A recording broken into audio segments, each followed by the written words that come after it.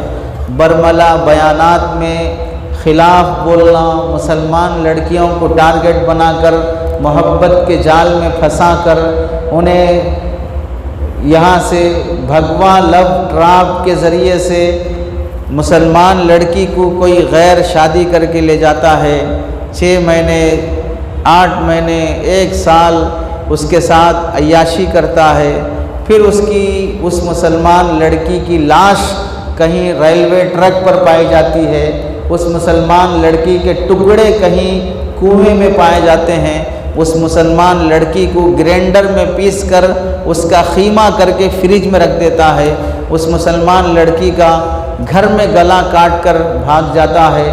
ایسے دسیوں واقعات مسلمان بیٹیوں کے ساتھ ہوتے آ رہے ہیں، اور مسلمان نوجوان اپنی بہن کی عزت کی حفاظت، باپ اپنی بیٹی کی حیا کی حفاظت، مسلمان خاندان اپنے گھر میں ہونے والی بے حیائیوں اور عیاشیوں پر توجہ دینا، فون کے غلط استعمال سے اپنی نسل کو بچانا، وقت پر شادی کر دینا، شادی کے معیار میں سنت پر لانے کی کوشش کرنا، اپنے نوجوانوں کو رات دیر تک فون، موبائل، گندی چیزیں، گندے فلم، گندے ویڈیوز، گندے فوٹوز دیکھنے کے بجائے انہیں رات جلد گھر واپس آ کر ماں باپ کی خدمت کرنا، بیوی بچوں کو ٹائم دینا، صبح سویرے اٹھ کر اپنی کمائی اور ایجوکیشن کی طرف توجہ دینا، یہ سب چیزیں تقریباً اب لوگوں کے دھیان سے ختم ہوتی جا رہی ہیں۔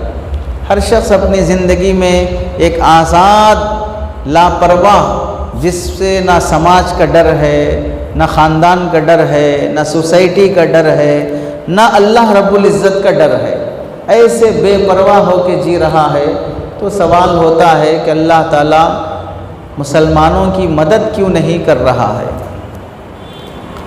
ایسے حالات میں جو لوگ تھوڑے بہت دیندار ہیں وہ مایوس ہو جاتے ہیں، اور انتظار میں ہیں بعض لوگ کہ اگر کوئی مشکل پیش آئے، ہماری جان پر خطرہ ہو، فوراً ہم JSR کے نعرے لگا دیں گے، فوراً ہم نان مسلم کے جو بھی شرکیہ کلمات ہوں، مشرک بننے کے جو بھی نعرے ہوں، فوراً کہہ دیں گے، داڑھی مڑانا مڑا دیں گے، نام بدل دینا بدل دیں گے، مندر میں جا کے گھنٹہ بجا لینا بجا دیں گے، لیکن جان بچائیں گے۔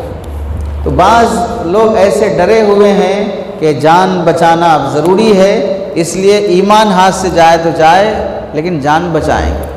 اور بعض لوگ جسے اللہ نے تھوڑا بہت مال دولت دے دیا ہے، وہ لوگ اپنی پراپرٹیاں بیچ کر، بینک بیلنس لے کر امریکہ سیٹل ہونے چلے، لندن سیٹل ہونے چلے، UK US سیٹل ہونے چلے، دبئی سیٹل ہونے چلے کہ اب یہاں پر رہنا مشکل ہے، ہم وہاں چلے جائیں گے۔ 4.5 لاکھ کے قریب ہندوستانیوں نے گزشتہ 3-4 سال میں ملک چھوڑ دیا ہے کہ اب ہم یہاں نہیں رہیں گے۔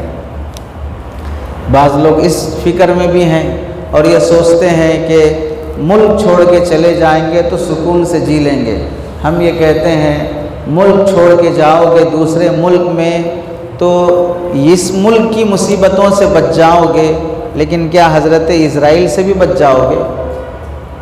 ویزا لینے کی تو ہمیں ضرورت پڑتی ہے، حضرت اسرائیل کی تو ویزے کی ضرورت نہیں ہے، وہ اس کے بغیر بھی وہاں پہنچ جاتے ہیں، بلکہ ممکن ہو وہ پہلے پہنچ چکے ہوں، ہم بعد میں جا رہے ہیں۔ ملک چھوڑنا مسئلے کا حل نہیں ہے، اور مصیبت آنے سے پہلے ہی ڈر کر ہندو بن جانے کے انتظار میں رہنا مسئلے کا حل نہیں ہے۔ اس وقت سب سے بڑا استقامت والا نمونہ ہمارے لیے فلسطین کے مسلمان ہیں۔ 1 سال سے مصیبت میں رہ کر بھی انہوں نے اسلام نہیں چھوڑا۔ ایک عورت کے بارے میں وہاں نہیں دکھا سکتے جس نے ڈر کر یہ کہا ہو ہم یہودی بن جائیں گے، اللہ ہماری مدد نہیں کر رہا ہے، ہم اسرائیل کے ساتھ ہو جائیں گے، اسلام چھوڑ دیں گے، عیسائی بن جائیں گے۔ نہ ایک نوجوان نے کہا، نہ ایک لڑکی نے کہا، نہ ایک معصوم بچے نے کہا، نہ کسی بوڑھے نے کہا مر جائیں گے، نہ زمین چھوڑیں گے نہ ایمان چھوڑیں گے۔ فلسطین کی نہ زمین چھوڑیں گے نہ ایمان چھوڑیں گے، کٹ جائیں گے، شہید ہو جائیں گے، بلکہ نوجوان لڑکا لڑکی دلہن بننے کے بعد وہ کہتے ہیں شوہر دولہا انتقال ہو گیا تو کہتی ہے کہ تم مجھ سے ہر نیکی میں آگے تھے، شہید ہونے میں بھی مجھ سے آگے ہو گئے، میں وعدہ کرتی ہوں کہ تمہارے پیچھے میں بھی شہید ہو کے آؤں گی۔ اپنے شوہر کے وفات اور شہید ہونے پر وہ دلہن مایوس نہیں ہوتی ہے۔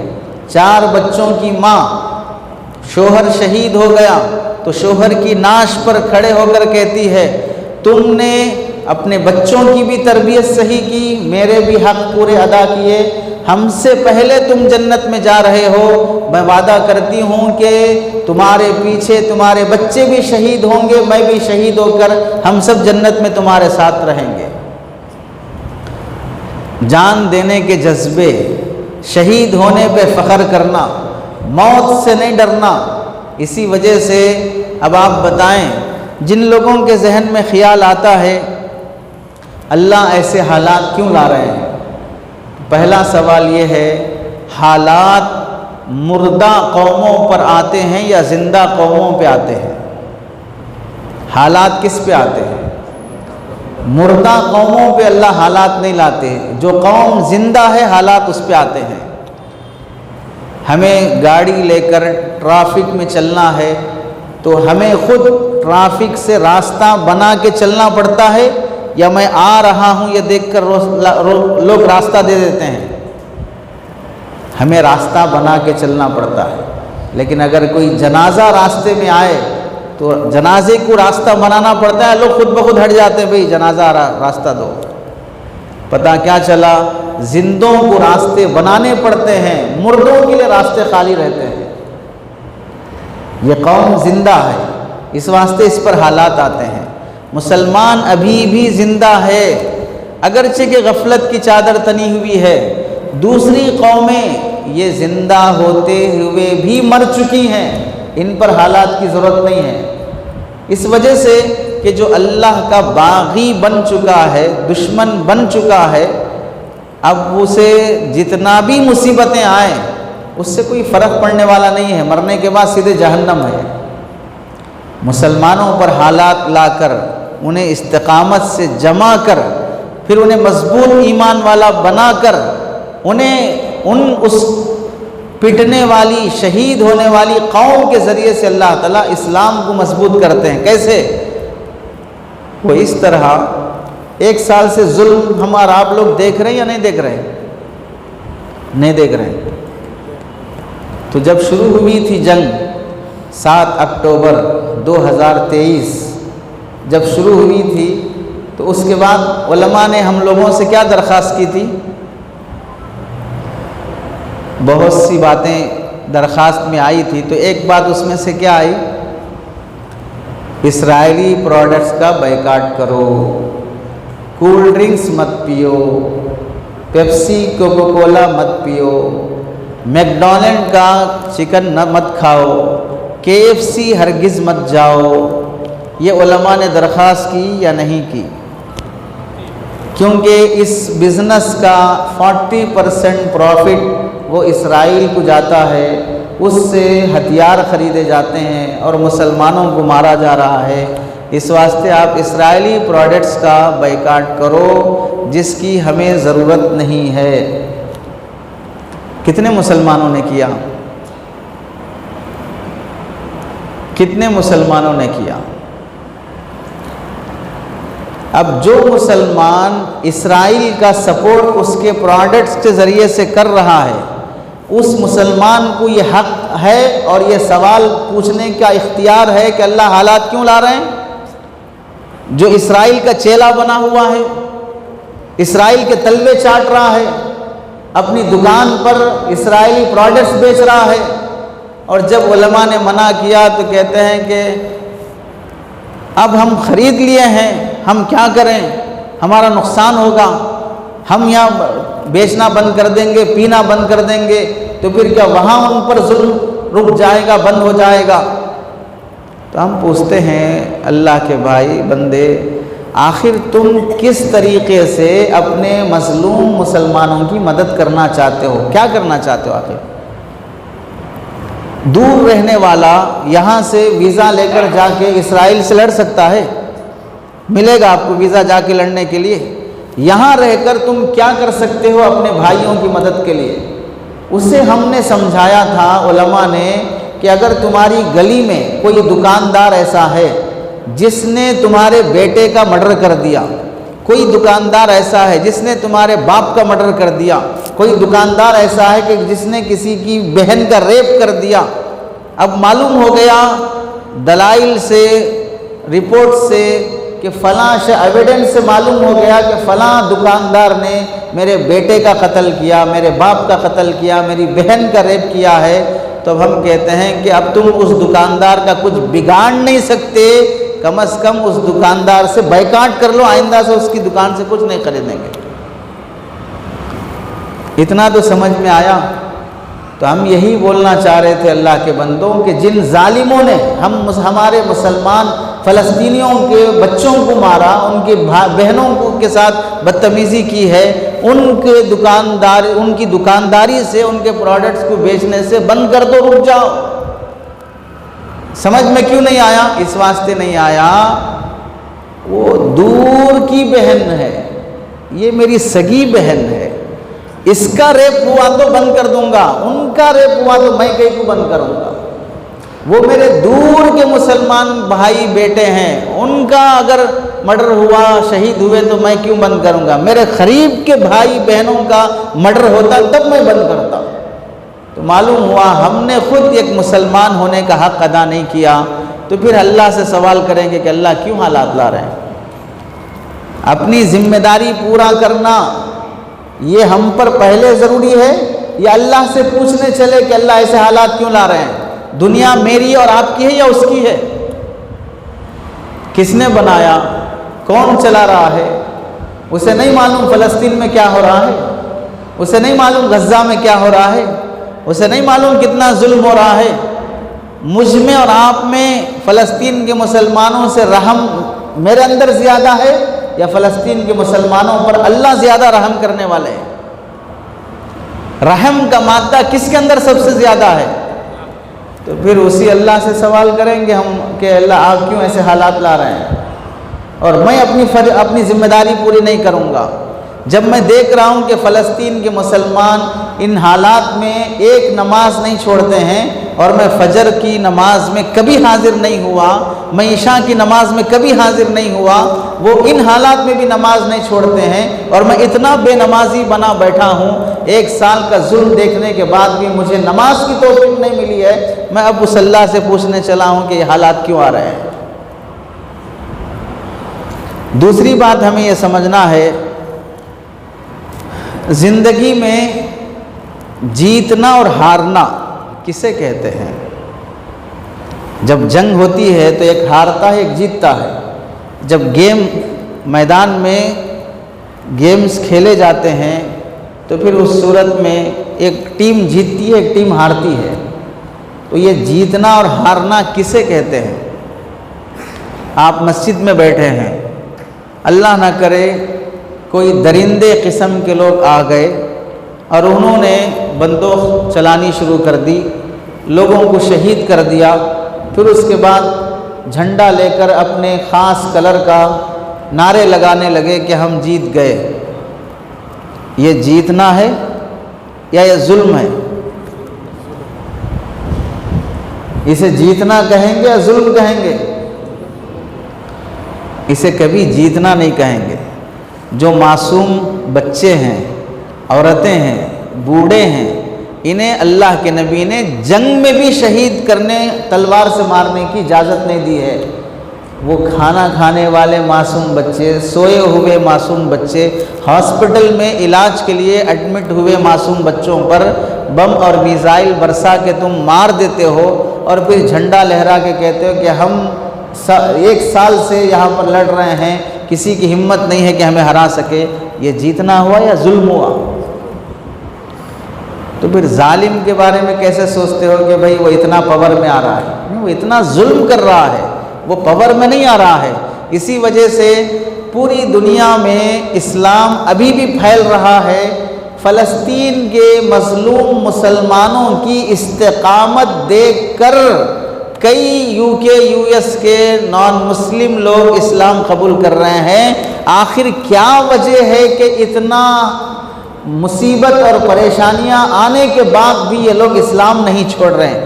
کیا مذہب ہے وہ؟ ہم بھی پڑھیں گے اسلام کے بارے میں، ہم بھی جانکاری حاصل کریں گے۔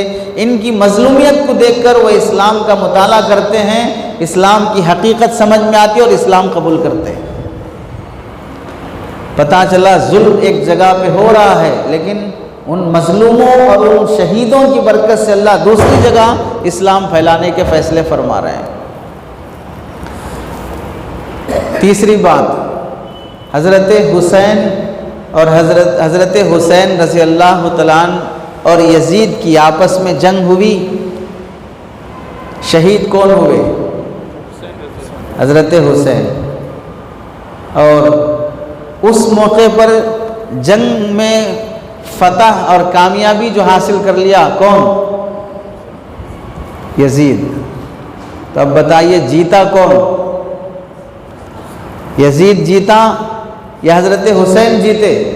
وہ تو شہید ہو گئے نا، تو جیتے کون آخر؟ پھر معلوم ہوا یزید زندہ رہ کے بھی ہار گیا، حضرت حسین شہید ہو کے بھی جیت گئے۔ تو جیت اور ہار کا تعلق زندگی اور موت سے نہیں ہے، کوئی مر کے بھی جیت جاتا ہے، کوئی زندہ رہ کے بھی ہار جاتا ہے۔ اسی وجہ سے آج 1400 سال 1300 سال گزرنے کے بعد بھی حضرت حسین زندہ ہیں اور یزید کب کا مر چکا ہے۔ نہ اس کی نسل ہے، نہ کوئی اس کی اولاد ہے، نہ اس کا کوئی اچھا تذکرہ ہے، اور حضرت حسین اس کربلا کے میدان میں شہید ہو گئے۔ آج بھی ان کی نسل چل رہی ہے، آج بھی ان کی عظمت سے نام لیے جاتے ہیں۔ پتہ چلا شہید ہونے والا ہارنا ضروری نہیں ہے، وہ شہادت کے ذریعے سے جیت رہا ہے، وہ قوموں کو جیت رہا ہے، وہ دلوں کی فتح حاصل کر رہا ہے۔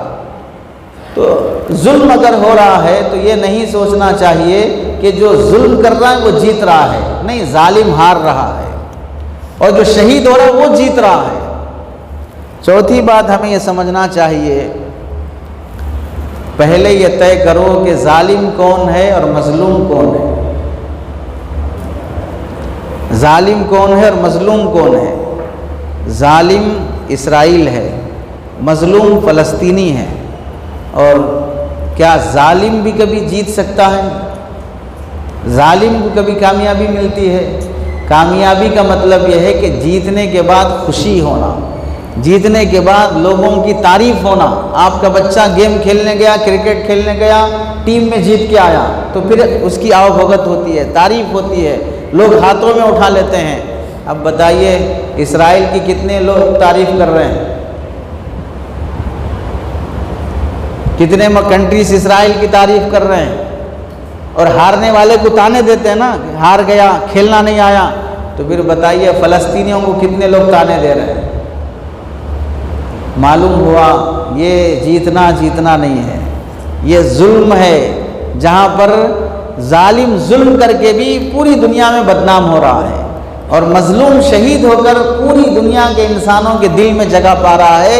اس واسطے امریکہ کے وائٹ ہاؤس کے سامنے عیسائی لوگ دھرنا کر رہے ہیں، فری فلسطین، فری فلسطین، کہ فلسطین کو چھوڑو، آزاد کرو اسے، مانو بیت المقدس ان کا ہے۔ تو یہ مظلوم لوگوں کے دلوں میں جگہ پا رہا ہے۔ پتہ چلا اصل جیتنے والا فلسطینی ہے، اصل جیتنے والا مسلمان ہے، ہارنے والا اسرائیل ہے۔ پانچویں بات یہ ہے، دنیا امتحان کی جگہ ہے یا بدلے کی جگہ ہے؟ دنیا امتحان کی جگہ ہے، یہ بدلے کی جگہ نہیں ہے۔ اگر یہ بدلے کی جگہ ہوتی، ایک آدمی نے 2002 میں 2 سے 3 ہزار لوگوں کو مار دیا، اگر اسے بدلے میں مار دیا جاتا تو کتنے بار مارتے؟ ایک بار مارتے۔ تو 2000 لوگوں کو جس نے مارا ہے اسے ایک بار ماریں گے تو 1999 لوگوں کا بدلہ کب لیں گے؟ ایک کا بدلہ ہوا نا صرف۔ 2000 کے قاتل کو اگر مار دیں گے تو پھر ایک کا بدلہ ہوا، باقی 1999 لوگوں کا بدلہ کون لے گا پھر؟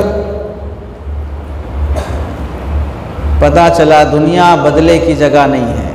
یہاں اگر وہ ظلم کر بھی لے گا تو پھر وہ کامیاب نہیں ہو سکتا، بدلہ اس کو بہر صورت آخرت میں ملے گا، اسے وہاں پر انصاف ملے گا۔ تو شہید ہونے والے جو مظلوم ہیں، انہیں ایسا نہیں کہ اللہ ان کے خون کو رائیگاں کر دیں گے، ضائع کر دیں گے، اور جو ظالم ظلم کر رہا ہے اسے ترقی دیتے جائیں گے، بلکہ ہمیں اور آپ کو ایسے یقین ہونا چاہیے جیسے ہم یہاں پر زندہ ہو کر ابھی بات سن رہے ہیں۔ قیامت کے قریب اللہ کے نبی علیہ السلام نے فرمایا جب حضرت مہدی آئیں گے، حضرت عیسیٰ آئیں گے، دجال کی جنگ ہوگی، اس موقع پر یہودی اپنی جان بچانے کے لیے جھاڑ کے پیچھے چھپیں گے، پتھر کے پیچھے چھپیں گے۔ تو اتنی غلیظ قوم ہے یہودی، جیوس، اللہ ان کے ظلم کو بڑھاتے بڑھاتے بڑھاتے اتنے ظالم بنا دیں گے کہ ہر شخص ان سے نفرت کرنے لگے گا۔ ان سے نفرت اتنی بڑھ جائے گی، انسانوں سے آگے بڑھ کر جھاڑ بھی ان سے نفرت کرے گا، پتھر بھی ان سے نفرت کرے گا، اور یہ جان بچانے کے لیے جہاں جا کے چھپے گا وہ جھاڑ کہے گا اے مسلمان بھائی یہاں میرے پیچھے چھپا ہے، اس کی ٹھکائی کر۔ یہ نفرت انسانوں سے آگے بڑھ کر کہاں پھیل رہی ہے؟ درختوں میں، پتھروں میں۔ اس کا ظلم اتنا بڑھے گا کہ اس کے ظلم کو اللہ تعالیٰ جمادات میں بھی پیدا کر دیں گے، نفرت اس کی، تو زمین کا ذرہ ذرہ یہودیوں سے نفرت کرنے والا ہو جائے گا۔ اب بتائیے جس سے دنیا کا ہر ذرہ نفرت کرنے لگے وہ کیسا کامیاب ہے، وہ کیسے جیت رہا ہے؟ جس کی ہر جمادات، جھاڑ اور پتھر میں بھی جس کی نفرت پھیل رہی ہے، اور وہ مسلمان کو بلا کر پتھر کہتا ہے میرے پیچھے چھپا ہے اور آگے مار اس کو۔ تو یہ جو ظلم بڑھ رہا ہے، اللہ اس کی نفرت ہر شخص کے دل میں بٹھاتے جا رہے ہیں تاکہ اس کے انجام کو پہنچا سکیں۔ اس کی مثال کیسے؟ آپ نے کبھی چکن تلتے ہوئے دیکھا؟ لوہے پر وہ شیخ کباب جو تلتے ہیں، جب آگ لگتی ہے اوپر سے کالا کالا ہونے لگتا ہے، تو جو نیا نیا یہ دیکھتا ہے تلن کو، تو بھائی تھوڑا کالا ہو جا رہا، نکال دو نا جلدی، تو ماہر تجربے کار ہوتا ہے وہ کیا بولتا؟ نہیں، ابھی اندر کچا ہے، اور جلنے دو اس کو، اور جلنے دو اس کو۔ اوپر بظاہر کالا پن نظر آ گیا، لیکن وہ کہتے نہیں اور جلنے دو اس کو، اور جلنے دو اس کو۔ جب پورا اندر سے لے کر اوپر تک وہ پک جاتا ہے، اب اسے اتارا جاتا ہے۔ ایسے ہی اللہ تعالیٰ یہودیوں کے بارے میں چھوڑ کے رکھیں، اور ظلم کرنے دو ان کو، اور ظلم کرنے دو ان کو۔ جب پورے ظالم بن جائیں گے، اب اس قوم کو لاؤ، جب حضرت مہدی آئیں گے، حضرت عیسیٰ آئیں گے، پھر اس کے بعد جب پورا ظالم بن چکا ہے تو ہر شخص کہے گا اب جیسے پورا پک چکا، اب کھاؤ، اب نوالا بناؤ، اب پورا ظلم ہو چکا، اب ٹارگٹ بناؤ اس کو، اب مارو اور ٹھکائی کرو اس کی۔ تو اس وقت کیا ہوگا؟ ایک انسان بھی نہیں ہوگا جو یہ کہے گا بھائی جان دے، چھوڑو نا ان کو، چھوڑ دو نا، رحم کرو نا، کوئی بولنے والا نہیں رہے گا۔ تب ان پر جو ظلم ہوگا، تب ان کو جو سزا ملے گی، وہ سزا ایسی ہوگی کہ اب وہ ترس کھائیں گے، روئیں گے، تو بھی کوئی ان پہ رحم کرنے والا نہیں ہوگا۔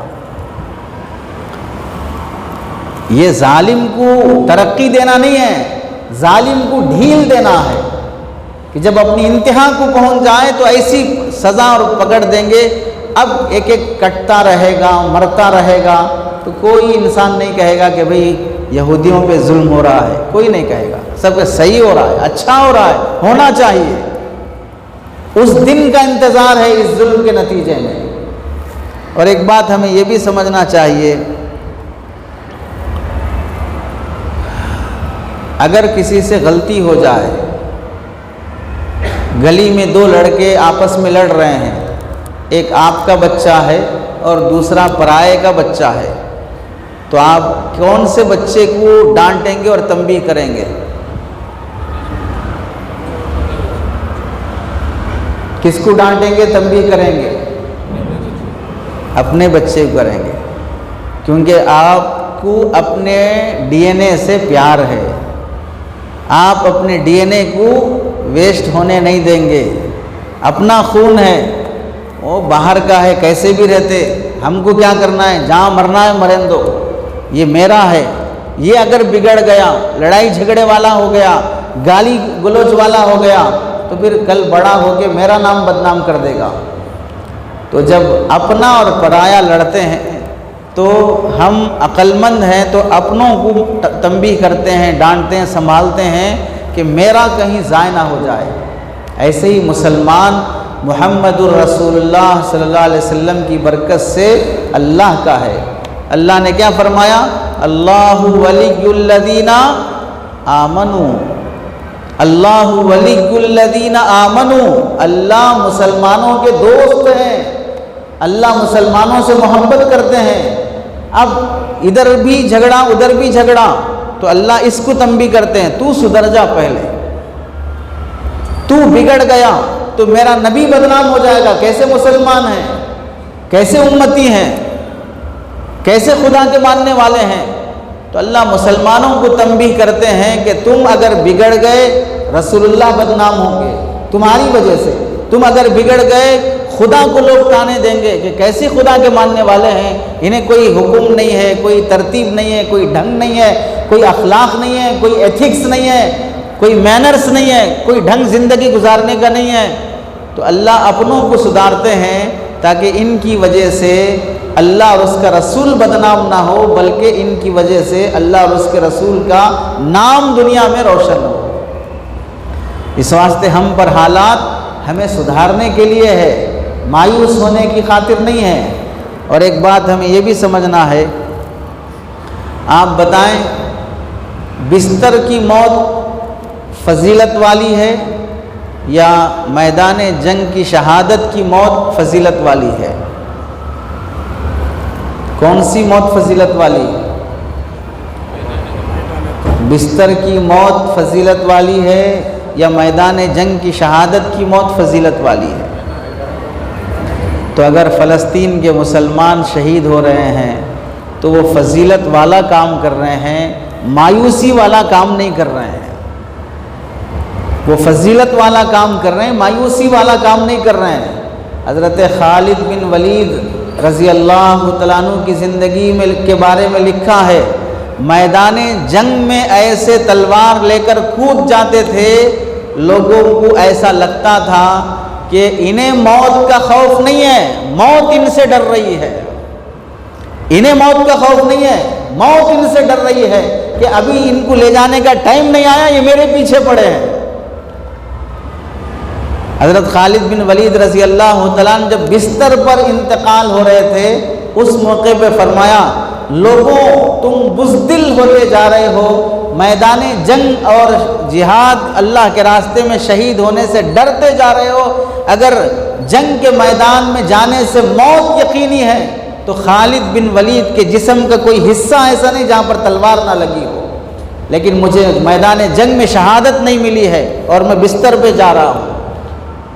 تلواروں کے سائے میں ایسی زندگی گزارے کہ جسم کے ہر عضو پر تلوار کا نشان ہے، لیکن موت تلواروں کے سائے میں نہیں آئی ہے، بستر پہ آئی ہے۔ اگر بچنا میدان جنگ سے بھاگنے سے انسان کی زندگی بچ جاتی ہے یا اس کی عمر لمبی ہو جاتی ہے تو پھر گھر کی عورتوں کو کبھی موت نہیں آتی، کیونکہ ان پہ تو جنگ ہی نہیں ہے، وہ تو میدان جنگ میں جاتی ہی نہیں ہے۔ پتہ چلا موت جب آتی ہے تو بستر پہ بھی مرنا ہے، اور جب موت مقدر نہیں ہے تو میدان جنگ کو فتح کر کے جیت کے بھی واپس آنا ہے۔ تو شہادت کی موت فضیلت والی ہے، اس سے مایوس نہیں ہونا، اس سے کم ہمت نہیں ہونا ہے، ہمت باندھ کے رکھنا کہ جیسے فلسطینوں پر حالات آئے، 100 بار اللہ نہ کرے، اللہ نہ کرے اگر ہم پر ایسے حالات آئیں گے، ہم ایمان کے ساتھ جائیں گے، ایمان جان کی خاطر ایمان ہاتھ سے نہیں گنوائیں گے،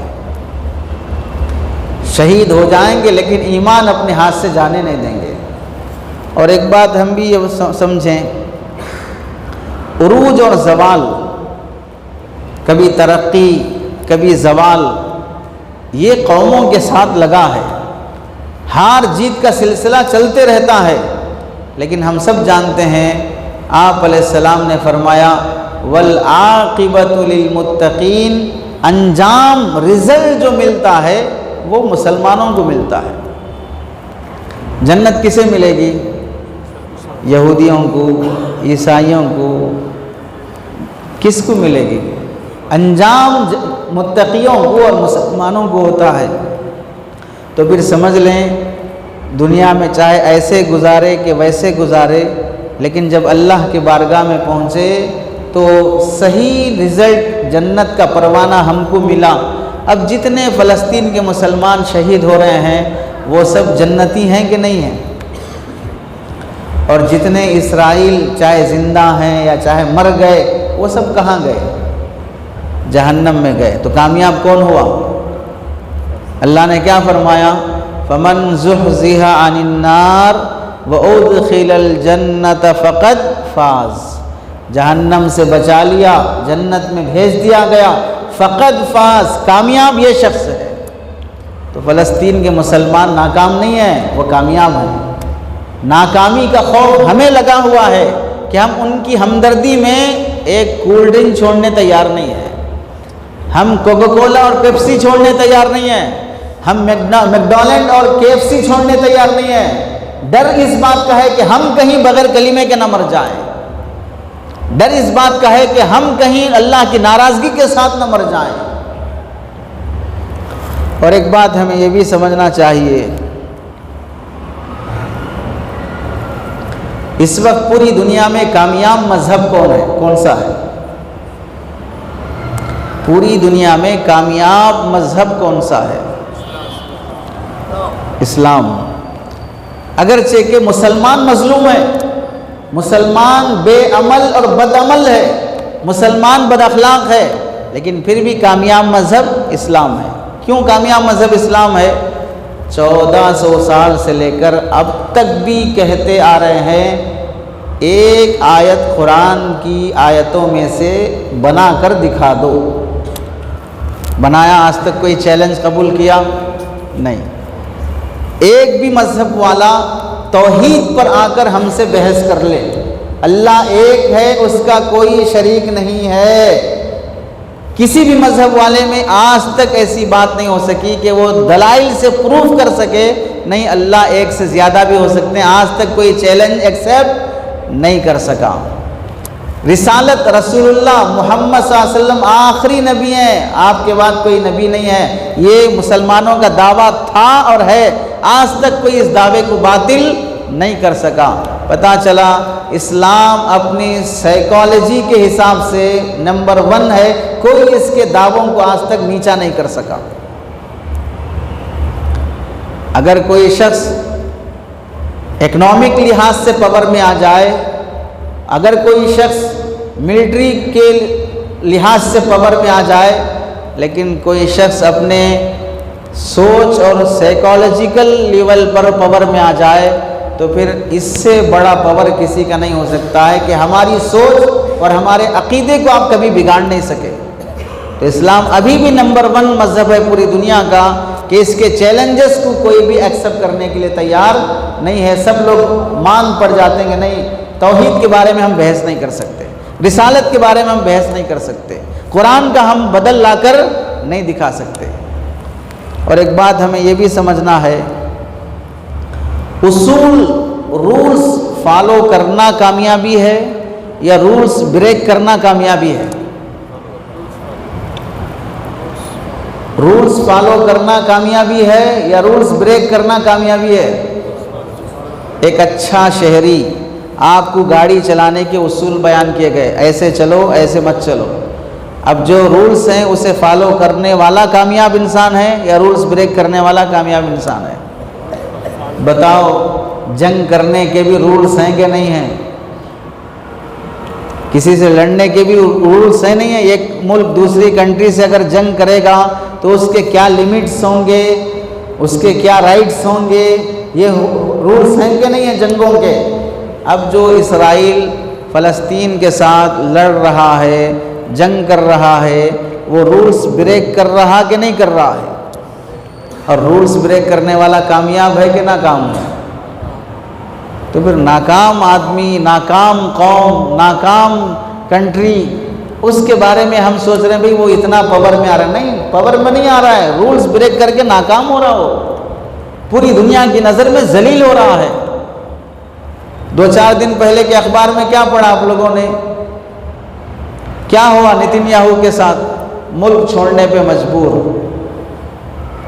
اس کی ملک کی پبلک اور عوام خود اس سے جوتے پھینک رہی ہے کہ یہ ہمارا لیڈر نہیں ہو سکتا، یہ ہمارا ملک چھوڑ کے باہر جائے۔ اور فلسطین اور غزہ کے مسلمانوں، حماس کا لیڈر ایک کے بعد دوسرا، دوسرے کے بعد تیسرا، تیسرے کے بعد چوتھا شہید ہوتے آ رہا ہے، لیکن دوسرا اس کی جگہ پر پھر جان دینے کے لیے تیار ہو رہا ہے۔ نتیجہ یہ ہے کہ ہمیں مایوس نہیں ہونا چاہیے، مایوسی مسلمان کے لیے کفر ہے۔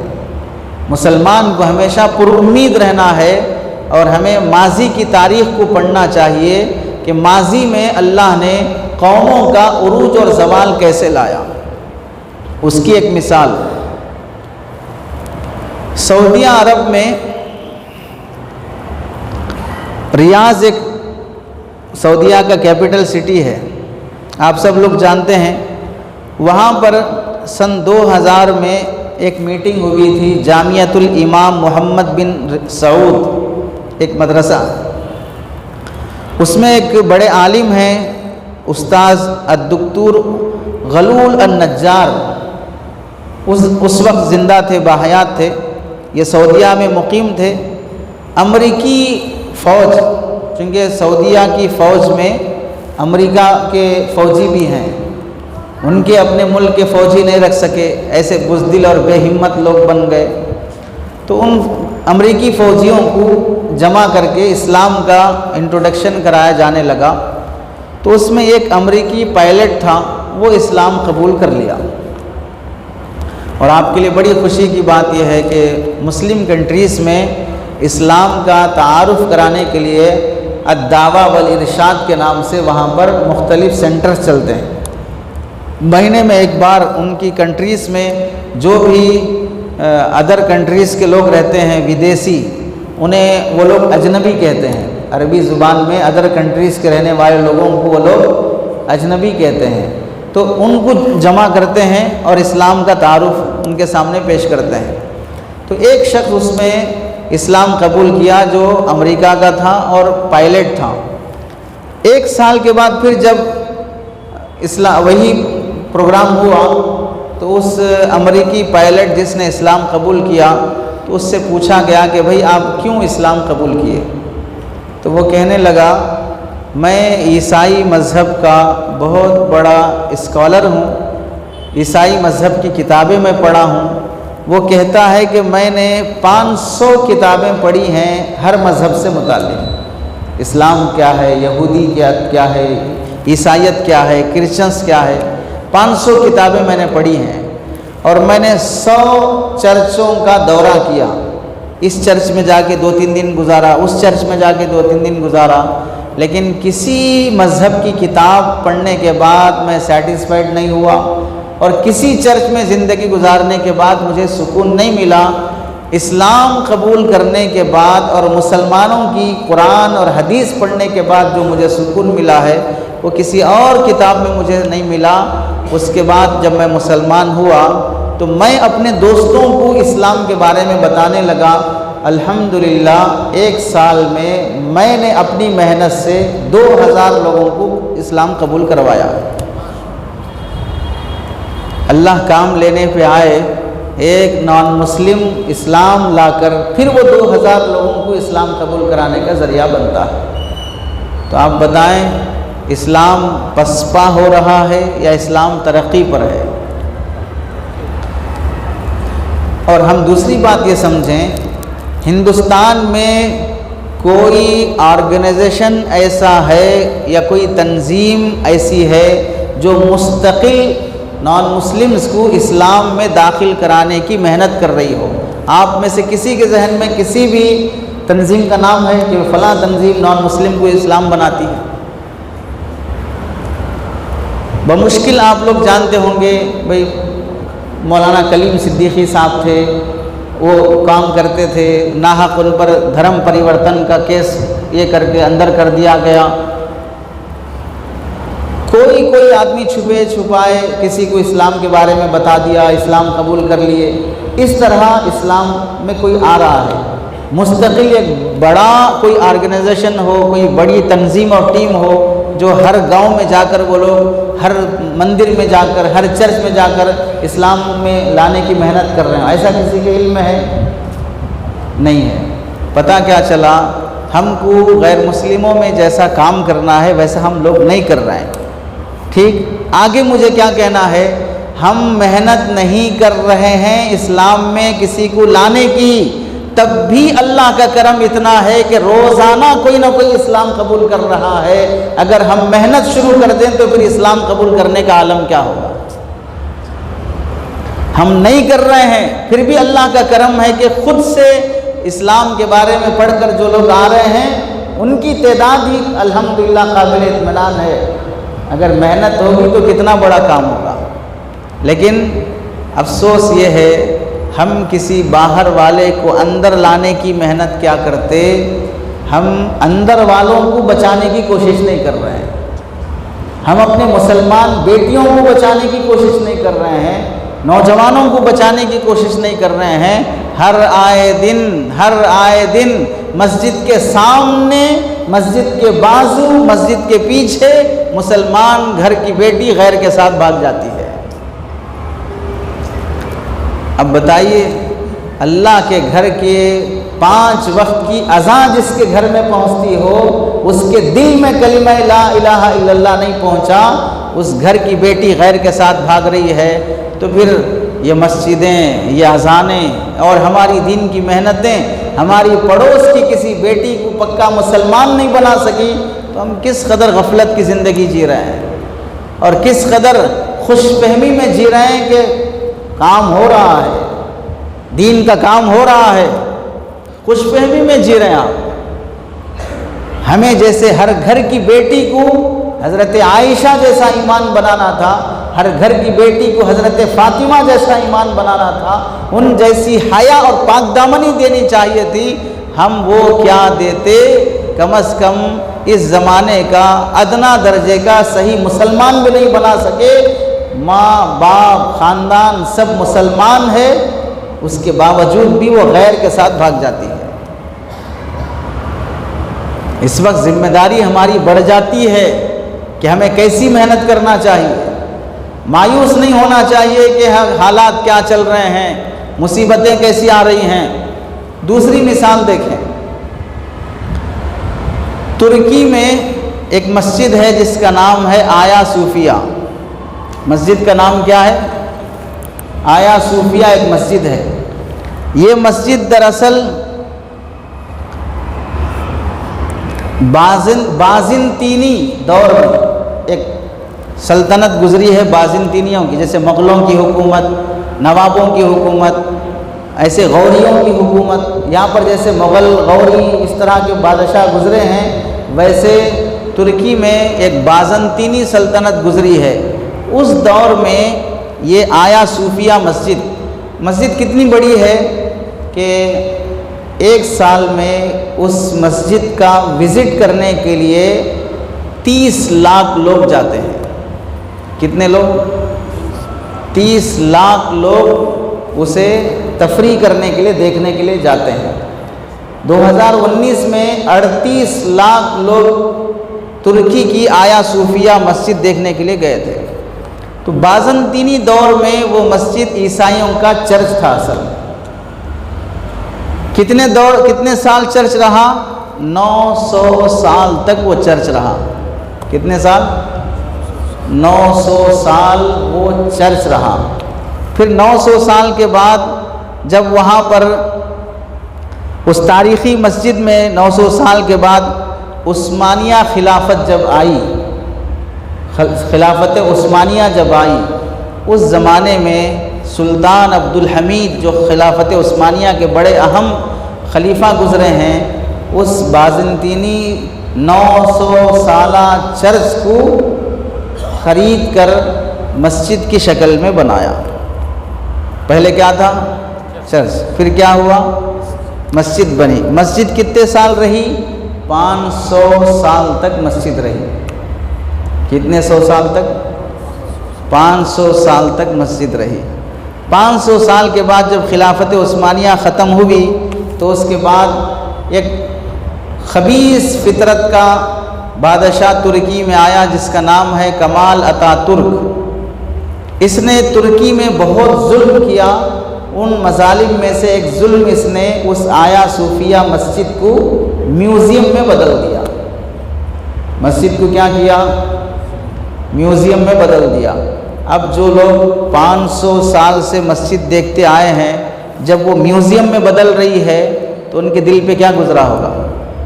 تکلیف ہوئی ہوگی؟ نہیں ہوئی ہوگی؟ 500 سال سے مسجد ہے، اب میوزیم بن گیا، لیکن میوزیم بنا دیا۔ کتنے سال میوزیم رہی وہ مسجد؟ 88 سال، 88 ایئرس، 88 سال تک وہ مسجد میوزیم میں بدلی ہوئی رہی۔ 88 سال میں 2 نسل گزر جاتی، دادا انتقال ہو جاتے، ابا بھی انتقال ہو جاتے، بچہ بھی بوڑھا ہو جاتا، تو 2 سے 3 نسلیں 88 سال میں گزر جاتی ہیں۔ پھر اس کے بعد کسی نے سوچا ہوگا کہ 88 سال میں تک جو میوزیم بنا رہا پھر وہ مسجد بن سکتی ہے۔ 2019 میں پھر وہ میوزیم مسجد بنی اور الحمدللہ مسجد کی شکل میں ہے۔ وہاں پر مسلمان نماز پڑھتے ہیں، امام اذاں۔ اب جیسی یہ مسجد ہے، پوری مسجد مسلمانوں کے ہاتھ میں ہے۔ اب سمجھو ایک دور وہ تھا کہ 900 سال چرچ رہا، اللہ نے حالات بدلے، 500 سال تک مسجد رہی، حالات بدلے، 88 سال تک میوزیم رہا، حالات بدلے، پھر وہ اب مسجد رہی۔ اللہ نے کیا فرمایا؟ تلک الایام نداولھا بین الناس، یہ زندگی دنیا کے احوال ہم اتھل پتھل کرتے رہتے ہیں، بدلتے رہتے ہیں، کبھی مسجد رہی، کبھی میوزیم رہا، کبھی وہ چرچ رہا۔ اللہ کبھی ایک حال پر کسی قوم کو باقی نہیں رکھتے۔ جو قوم محنت کرتی ہے اللہ اس قوم کو ترقی دیتے ہیں۔ جو قوم محنت کرتی ہے اللہ اس قوم کو ترقی دیتے ہیں۔ ہم اگر اپنی مسجدوں کو بچانے کی محنت کریں، بچانے کی محنت کیا ہے؟ مسجد بنی کس واسطے ہے؟ نماز کی خاطر، مکتب کی خاطر، دین کی محنتوں کی خاطر، یہ محلے کے مسلمانوں کی خاطر۔ اگر مسجد بڑی بن گئی لیکن نماز پڑھنے والے کوئی نہیں ہیں، عبادت کرنے والے نہیں ہیں، مسجد کی آبادی کی محنت کرنے والے نہیں ہیں، بازاریں آباد کر رہے ہیں، مسجدیں ویران کر رہے ہیں، تو پھر بتائیے مسجدیں ہاتھ سے نہیں جائیں گی، مسجدیں پھر دھرم شالہ نہیں بنیں گی۔ کتنے گاؤں دیہات کی مسجدیں ایسی نہیں ہیں جہاں پر لوگ بیل بھینس باندھتے ہیں، حتیٰ کہ ہم نے دلی جیسے شہر جہاں پر مسلمانوں نے 100 سال تک اسے اپنا کیپٹل سٹی بنا کر رکھا، دلی جیسے شہر میں وہ مسجد بھی ہم نے دیکھی جس کے محرابوں پر قرآن کی آیتیں لکھی ہوئی ہیں اور وہاں پر نوجوان لڑکے جا کر بدکاری اور زنا کرتے ہیں۔ کیوں ہوا؟ مسلمانوں نے جب آباد کرنا چھوڑ دیا عبادت خانے، پھر وہ زنا کے اڈے بن گئے۔ تو ہماری ذمہ داری ہے مسجدوں کی آبادی کی محنت کرنا، ہماری ذمہ داری ہے۔ اگر آپ کو رونا بھی ہے، کوئی جگہ نہیں ہے رونے کے لیے، اللہ کے در پہ آ کے رو۔ آپ کو سونا بھی ہے، مسجد میں آ جاؤ، یہاں پڑے سوتے رہو۔ اللہ کے گھر کو اپنا مرکز بناؤ، جو ہے اللہ کے سامنے رو لیں گے۔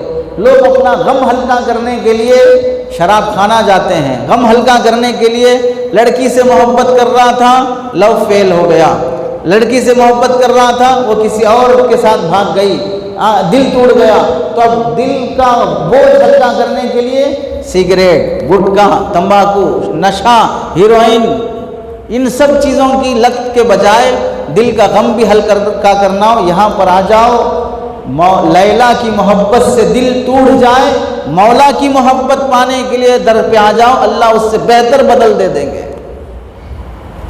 لیکن افسوس یہ ہے شراب خانے رات کے 11 بجے تک کھلے رہتے ہیں، کوئی بھی آ کے شراب پی سکتا ہے، لیکن مسجدوں کے دروازوں پر 9 بجے تالے لگ جاتے ہیں، اب کوئی نہیں آ سکتا۔ شراب خانہ کھلا رہے گا، کوئی بھی پریشان ہے آؤ پی لو، 2 پیاگ مار لو، غم ہلکا ہو جائے گا۔ لیکن اگر کوئی مسجد میں آنا چاہتا نہیں، مسجد کو تالا یہاں نہیں آ سکتے۔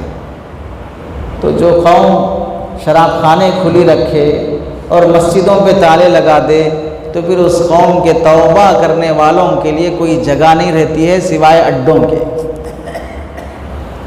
اس لیے کہا جاتا ہے مسجدیں 24 گھنٹے آباد رکھو، رات کے 3 بجے بھی اٹھ کے کوئی رونے کے لیے آنا چاہے تو اسے اللہ کا دربار کھلا ملے۔ مسجد کے باہر کے گیٹ پر ایک نل لگا دو، مسلمان گزرے، نان مسلم گزرے، پجاری گزرے، کوئی بدکار گزرے، کوئی جانور بھی گزرے، مسجد کے سامنے سے گزرتے ہوئے خالی ہاتھ نہ گزرے، کم از کم پانی تو پی کے جائے۔ اور مسجد کا پانی جسے نصیب ہو گیا، ہو سکتا ہے کل کے دن اسے ہدایت بھی نصیب ہو جائے۔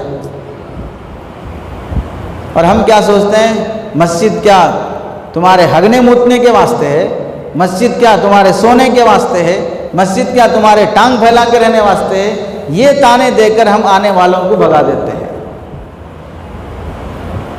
مسجدیں اللہ کو پانے کی خاطر ہے، اس لیے بزرگوں مایوس ہونے اس کے بجائے اللہ سے امیدیں باندھو، اپنی ذمہ داریاں پوری کرو۔ نوجوانوں سے بالخصوص کیسے صورتیں رہتی ہیں نوجوانوں کی، گال اندر دبے ہوئے، آنکھیں اندر دھسی ہوئی، کچھ بھی طاقت ہمت نہیں۔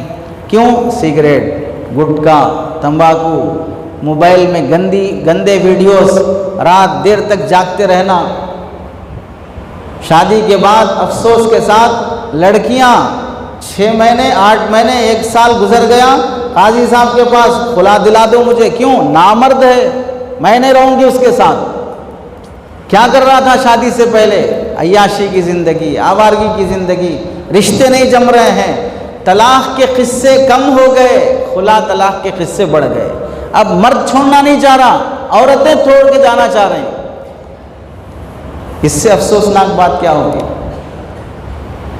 نوجوانوں اپنی صحت کا خیال، اپنے بزرگ اور بڑے دیندار جو دنیا سے گزر رہے ہیں ان کے نائب اور ان کی نیابت کے قابل بننے کی کوشش کریں گے انشاءاللہ۔ اللہ ہم سب کو عمل کی توفیق نصیب فرمائے، آمین۔ وآخر دعوانا الحمدللہ رب العالمین۔